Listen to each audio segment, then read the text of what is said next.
Hey, I'm John, and this is the Babbling Streams of Consciousness. And this is my friend April. And we're here to talking about narcissism. We're going to talk about terms and the types, and then the couple situations that you might find in the movies or right next to you in bed.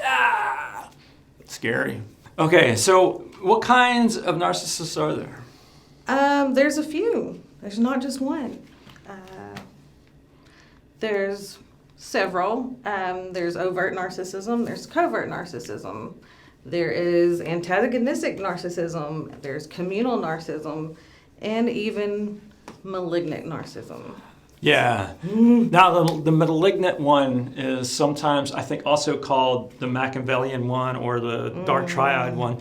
And I think the thing that I'm trying to illustrate is that depending on who you read, they call them different things, right? Yeah, definitely. I'm reading Dr. Romani right now, and she calls it the dark triad, the covert one. That one was one that is pretty common. But there's one that she suggests is the shy narcissist. Yeah. And, right. It's kind of like it doesn't have all the grandiosity or obnoxiousness. Obnoxiousness. All of that shit, On right? your face. It's not all of that. They're basically the introverted narcissism, right? So they have a tendency to be even more covert than the covert one. Really hard to pick up because they have a little bit of empathy, but they have a lot of shame, and so that shame keeps them in check.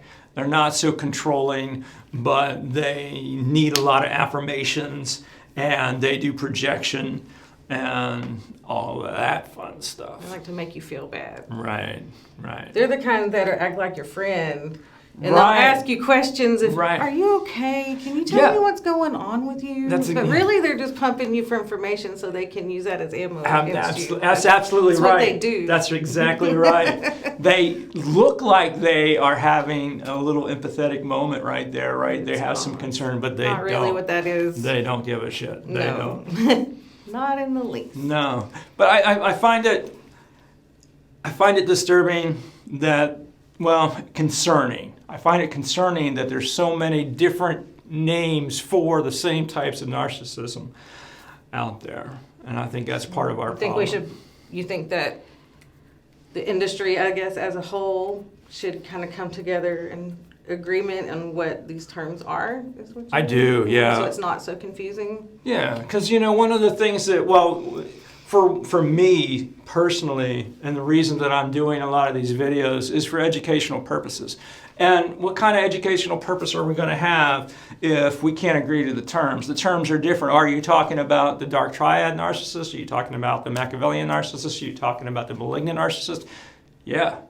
I'm talking all those guys. Yeah. I'm talking about they're the same guy. Yeah. I'm talking about all of those guys. All the same person. The mean ones. Those are the twisted. ones, right? but if you haven't read all of those books, I could come up to you and say, "Hey, April, I heard you had a Machiavellian narcissist in your life." You're like, "Well, Machiavellian? I don't know." What are you talking about? Well, you would have to know who Machiavelli even is first, and what the context even means, what that person did, because that's a historical figure.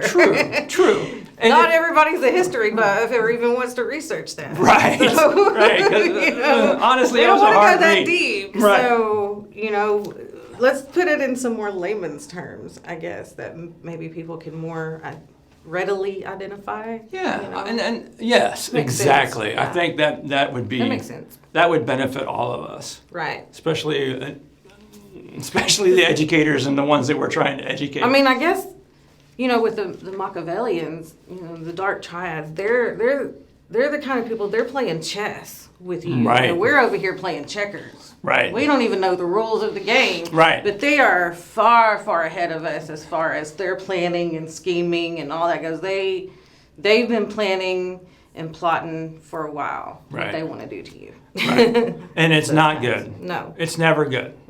Right. They're the ones that are going to burn you out. They're going to use everything that you have.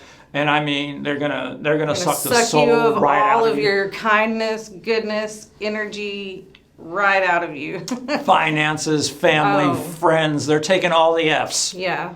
All of them. And they don't give an F. They don't. Not one. Zero. Zero F's. Zero F's. Not even the fun ones. Right. Well, maybe some of those. Well, they say But I digress. the crazier they are. I don't know. Maybe. I don't know. Well, yeah, I don't know. That is a funny. No, I don't know. I'm not gonna go there. But yeah, those are the business leaders of the world, right? Those are the guys. Oh yes, our culture here in the States, America, heavily celebrates these types of characteristics in people because, you know, we look to these people and we see their confidence and we want some of that. So we want to be like them. We want those people to be our leaders because they're confident, you know, but underneath that confidence is a darkness that can really, really hurt people. Yeah. Not just individuals, but like as a people as a whole. Right. You know. Which is which is their basic need. They need that pain. They need that suffering. Right. In order to feel good about themselves. Well, and not only that, they want the adoration too. You know, they want the cult of personality. They don't call it that for nothing. Yeah. Because, you know, they want the adoration and the praise that the confidence and all that makes us give them. Right. You know, and then, but they're over there planning and plotting to use that against us is the thing. You know, yeah. Oh, you're so great. Look at you. You've done all these great things. Here, let me help you do something. Here's my checkbook. Here, let me, work for you for free and we can do great things. And really, they don't know your name. They don't care how much you gave them. They don't care anything about you. They're just already moved on to the next level, to the next thing, whatever it happens to be. Well, and that was another one that I was the communal narcissist. And it was like, these are people who on the outside look like they're activists and that they care about equality and that they care about people. But once they become in like positions of power, they do nefarious things. They're plotting and planning and using people against each other and exploiting people and using them, everything's like a transaction for them. Right. Yeah. And the thing about this one is they do these things. And then the cool part, the interesting part about the communal narc is that they do these things, unlike some of the other ones where, they would never actually push forward a positive agenda. The communal ones will. Right. But only because when they do, it makes them look a certain That's right. way, They look great. Right. Oh, you donated $50,000 to children. They want the glory. They're glory hogs. Right. I call them glory hogs. Look at you. They are glory hogs. That's what they want. That's what they want. That's absolutely right. That's absolutely right. They're sucking in that admiration and that praise because you did a good thing, and all they care about, they're looking at their phone. Oh man, did you see that? I got 50,000 likes in the first hour after I gave them that $50,000. That's $1 a like, baby. Yeah. Right. And that's all they politicians. Right. Right. Yeah. But that's what it's all about for them. They just want all of that following. All those people love me because they did this thing. Right. Then they don't care if it's a good thing or not. Well, those are dangerous because those end up being like the Jim Joneses and the David Koreshes of the world, where people adore them and put them on a pedestal, but, they are doing the same things that like a cult would do. They are turning people against each other. They're psychologically brainwashing people. It's really deep. It goes deep. No, I agree 100%. The Jim Jones reference is great because that's how he started out, right? He started off doing things for his community. He was a good community spokesman, did good things, and became a leader. And then that leveraged into, well, as we know, a lot of dead people. Absolutely. Yeah. Yeah. It's really sad. Yeah, because he just had that, he wanted more and more of that admiration. He sucking all of that source, all that fuel out of all of those people. And what better way to do that than to isolate a whole community of people? Put him in the middle of the jungle. Right. He can do whatever he wants and gets everything he wants from that. Absolutely. And he did. Yeah, absolutely. Good example. What other narcs? There's the antagonistic narc, and those are the types. They're kind of what you would an average person would think of as a narcissist. They're not necessarily malignant. They're not out to ruin your life, but they want to give you a hard time. Yeah. They're like the coworker who's super competitive with you and still this is another person who still likes to take all the glory. Right. They are very argumentative. They're extroverted because they like to be the center of attention. They they're just annoying type of people. Not a person you'd want to work with or be in any kind of group setting with where you have to work as a team, because they don't consider you a teammate. They consider you an enemy. Right. You are competitive. You're their competitor. So they're going to do everything they can to make you look bad at work or whatever you're doing together. Right. They're trying to sabotage you. Would you consider that the same as the reactionary narc? Are they the same person? I think they can be. Yeah. In certain settings, probably it can be. Yeah. Yeah. To me, the reactionist is, they're doing things to piss you off, like you said, and what they're feeding off of is that negative reaction, that negative emotion that you express. They're provoking you to totally make you look bad. To be like, see, I told you, he's crazy.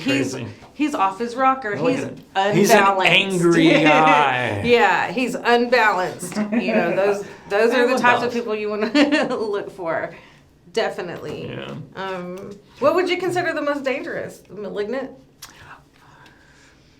Yeah, I think by the book, I think the malignant ones are more likely to be physically abusive. Right. According to the books that I've read. But I think the covert one is the sneakiest one. Ooh, the coverts. Because they can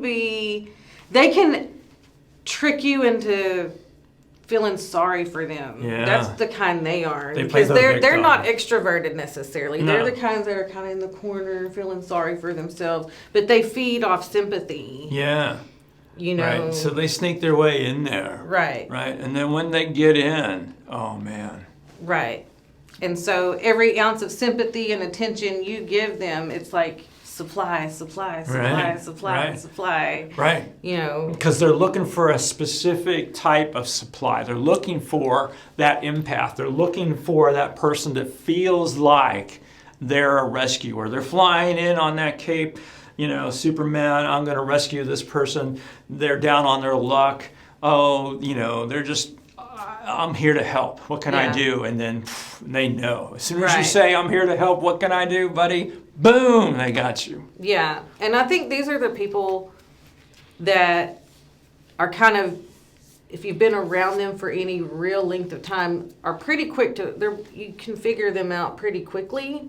Because eventually you get tired of feeling sorry for a person. You're going to get desensitized to that after a while. Right. And so then once they realize that you're not buying into their BS anymore, they'll move on to the next person and try to get them to feel sorry for a person that doesn't necessarily know them very well. Because everybody else already knows that this person makes bad decisions and gets themselves in trouble. And they no longer feel sorry for that person anymore. Right. So they're done, but they're going to move on to the next person that doesn't necessarily know them very well and doesn't know the trickery and the things they get themselves into to, feel sorry for them and give them that empathy and come and be their savior and rescuer. That's what they do. Yeah, I agree. I think that where they become dangerous is when they latch on to somebody that is an empath, somebody that really is trying to rescue them. Right? Those people, the rescuers, will try and try and try, and they will try to make this person, this relationship, this thing work. Right. And it's kind of like it's never going to work. Trying to fit a square peg into a round hole. Right. It's never going to work. It's never going to work. You're going to keep trying, but it's never going to work. It's never going to work. Right. Yeah. But you have to try, right?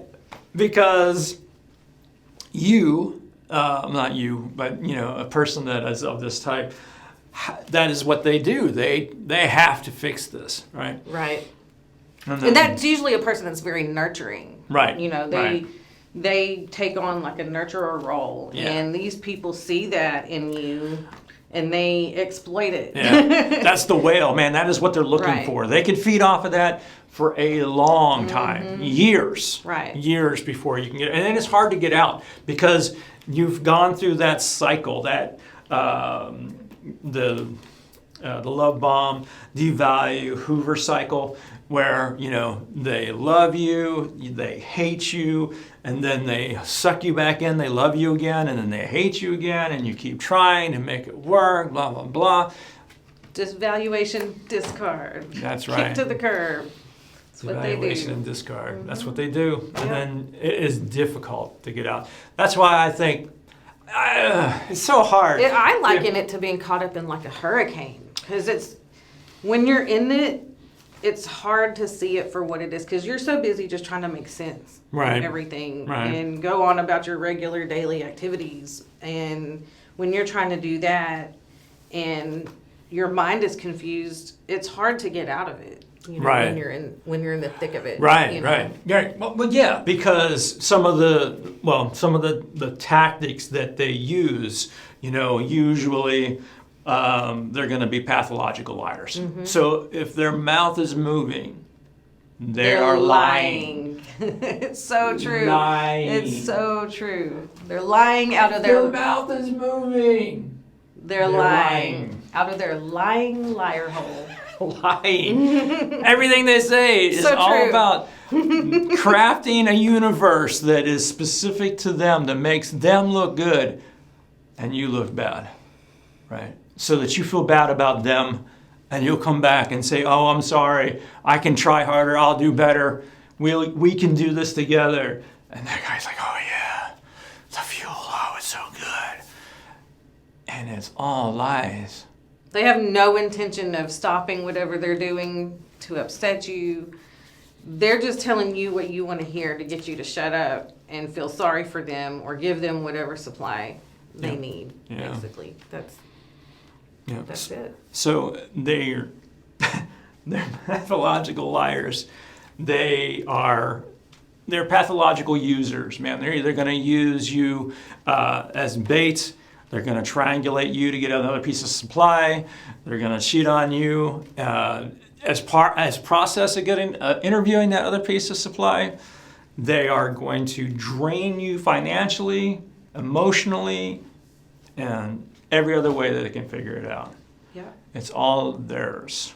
Everything is theirs, and that's why I think the coverts they're the dangerous ones. I would venture to say the covert and the malignant are pretty equal to me.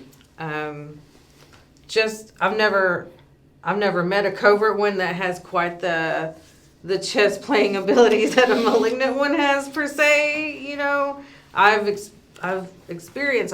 with a malignant narcissist for a very long time, and it took me years to figure out what was going on because of the cycle, of being confused all the time, trying to filter out everything they say because they lie so much. You have to do mental gymnastics just to make sense of everything that's going on around you. And it's very taxing. It's very taxing trying to deal with all of that. And then on top of that, they're trying to ruin your life too. Right. They're not just trying to suck the life out of you. They want to ruin it. They're trying to destroy you. Yeah.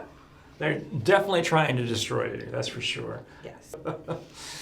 So what I've read, especially from Dr. Romney, is that we need to go deep. And basically what she's saying is we don't defend, We don't engage. No. We don't explain.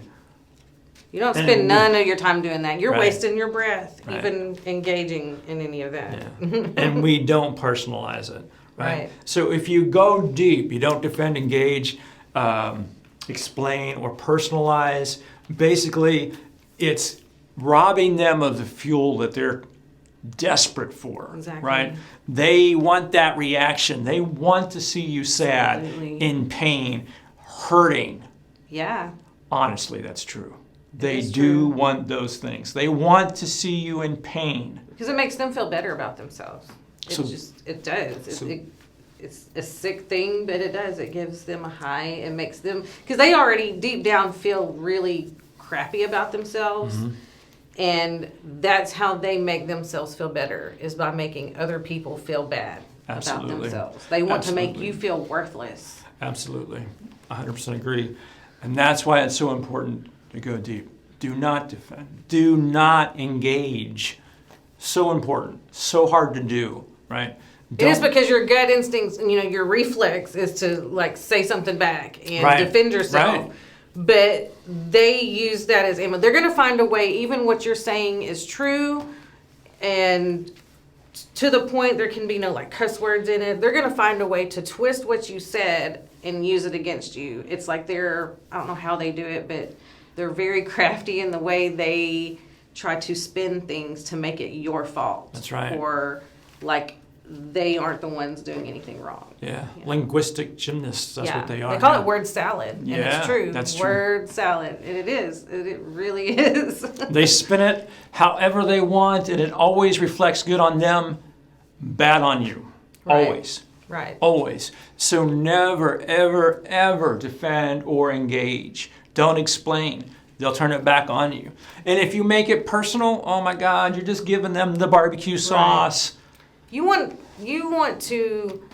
them to move on. So any engagement you have with them has to be neutral, unemotional, not personal at all, very, very boring. Yep. So that they get bored with you because you're not giving them the supply they need, and they move on to someone else. Not that you want them to move, you wouldn't wish this on anybody.